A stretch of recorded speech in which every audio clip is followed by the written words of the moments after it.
Welcome everybody to Extreme Power No Handling Autocross, and today we're dealing with a 1967 Mercedes-Benz 280 SL. So yeah, not the oldest car that we've had on this series so far, as it is slightly newer than the Austin-Healey Sprite, but yeah, it is second oldest by a long way. But yeah, this is what it's dealing with originally: 180 horsepower from a 2.8 litre inline-six engine, and it weighs 3,120 pounds. So yeah, it wasn't dealing with the most amount of power or torque in its stock form, but it doesn't weigh all that much, especially from a car from the 60s. So let's see what we can do to it. See what kind of engine we can give it. So yeah, we can give it 3.2 litre inline 6, a 6.2 litre V8, a 1.6 litre inline 4, or a 7 litre V8. I think we'll go for the 7 litre V8. It's a bit old school, and yeah, this is obviously an old school car. We'll give it a couple of turbochargers, bump it up by another 99 horsepower. Let's see what kind of power we can give it. Right, race carburetor, race ignition, race cams and valves, race engine block, race pistons and compression, and race twin turbos. That takes us up to 889 horsepower, not added all that much weight either. And yeah, they add a fair bit of extra weight, but because I like my things rounded up, we'll give it the extra 11 horsepower. Does has a fair bit of extra weight, but I like a round number, so there we go.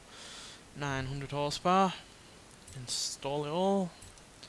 Cost us a fair bit there, but should be more than worth it in terms of getting a good time on the autocross circuit. So yeah, let's see what that does to the not 60 times and the like. So yeah, not 68.799 seconds, not to 113.304 seconds, and out to 152 miles an hour. So yeah, no need to upgrade the gearbox or anything now. So yeah, there we go. That's its stats now compared to the old one, or the stock version. So yeah, slightly heavier, but a lot more power and a lot more torque. So yeah, nonetheless, let's get out there and see what it can do.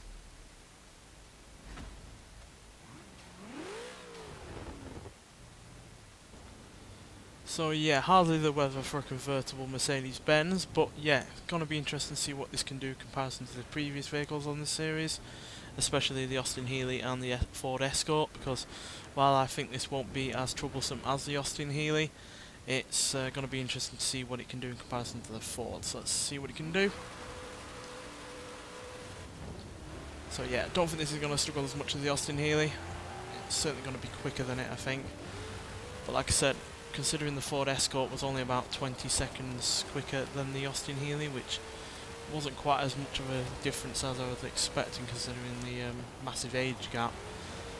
It'd be interesting to see what this obviously slightly newer car compared to the Austin-Healey can do in comparison to the Ford. Because yeah, obviously there is 25-year difference between the two of them, but at the end of the day, both similarly sized, and yeah, that Austin-Healey, one reason it struggled so much was because it weighed so little and was such a small car, whereas this has a more normal wheelbase, more normal track length, and yeah, weighs quite a bit as well compared to the Austin-Healey. And whereas weight normally would kill a car's performance on a normal track or when it comes to properly racing, out here weight does sometimes help, especially when it comes into terms of coming into collision with objects on the side of the road, or in terms of dealing with the power, because you know, extra weight does mean that the power is being somewhat wasted on that weight. Whereas if you've got a really light car, all that power is trying to be used through the wheels of a car that was never meant for them, and that can make it struggle. So yeah, on the whole, this car's performing well so far, no real issues whatsoever. Which is a big surprise considering how much extra power we've got.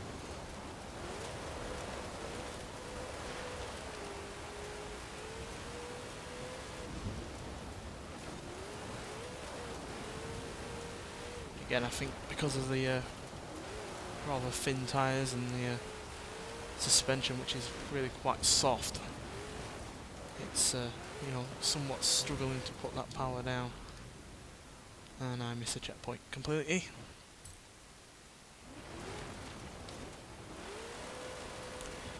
Second time's the charm though.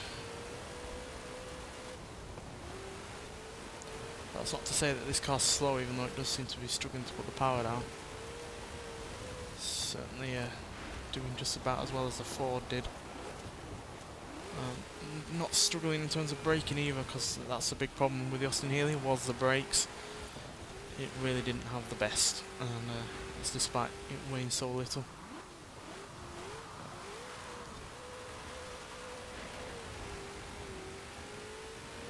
So yeah, those are a few years in difference, because this is 1967, the Austin-Healey was 1958.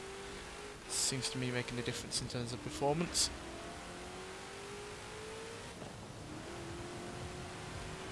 And surprise, surprise, we are actually quicker on our first lap than the Ford Escort. I was not expecting that, quite frankly. I guess one reason you could say it is quicker is because this is rear-wheel drive from standard and weighs a fair bit more than the Escort, whereas that is quite a lightweight car.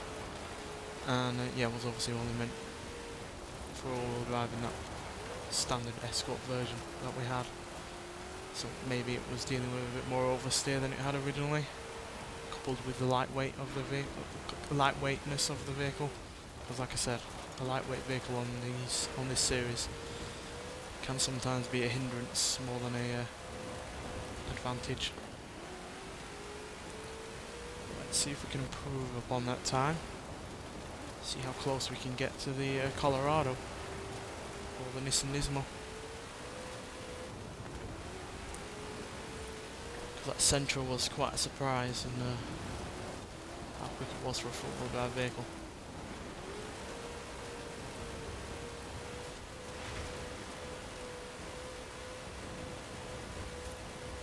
Yeah, probably struggling to put his power line down there. Once it gets going, it's really rather quite quick.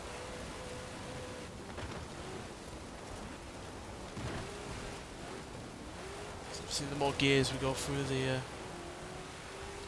higher the ratio the engine's having to go through.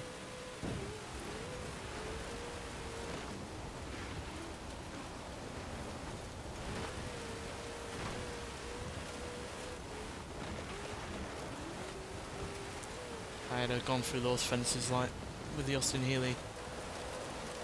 Would have struggled there, would have slowed right down, but this being the heavier, bigger car, no trouble whatsoever. I really wish we did get more classic Mercedes on these games though. And I'm not talking like, 30s or 20s like we've had recently in Forza games, especially with the Super Sport cars, but I'm talking more, 70s, 80s, because we don't have any 80s Mercedes, and there were a few back then that were really rather nice. And we'll only have the one road-going Mercedes in the form of the 190E, and I'd, just like more from the S-Class range or something like that.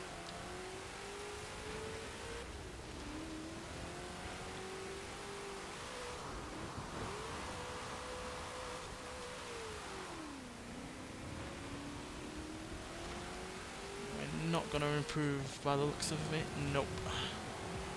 Seems like the first lap really was the best lap. But nonetheless, that is a really rather good time. And yeah, it just shows that just because you're a newer car doesn't mean you're necessarily going to be the faster car, because yeah, we've beaten a car that's 25 years newer than this by more than 2 seconds, so that's really rather good. But we are far off the Nissan Sentra and the Chevrolet Colorado by around 17 seconds. But again, far quicker than the Austin-Healey, which is about 22 seconds behind this. So yeah, really rather impressed by this. It did a far better job than I was expecting it to. It handled the power a bit better than I was expecting it to, though obviously it did struggle in parts, especially when we're going up hills. But the brakes were far better than I was expecting it to be, and yeah, the suspension held up as well. So yeah, overall impressed by it, and it got up to some fair old speed down the faster parts of the course. So yeah, wasn't really wanting for anything really. Just I think the fact that it was struggling when going up hills, that was a real problem with this. So yeah, which obviously a Chevrolet Colorado with its more off-road orientated outlook is obviously going to deal with uphill sections a bit better. and a front wheel drive car that's also more modern than this is also going to deal with those kind of sections better as well. So yeah, not too surprised that it's slower than the newer cars on this series, but I am damn surprised that it's quicker than the Escort, and not surprised at all that it's quicker than the Austin-Healey. So yeah, I'm looking forward to seeing what other cars around this age can do in comparison to this and the other cars in this series. If this is quicker than a far newer car, then yeah, could be well and truly up for some surprises in the future. Nonetheless, thanks for watching, and I'll see you in the next one. Bye.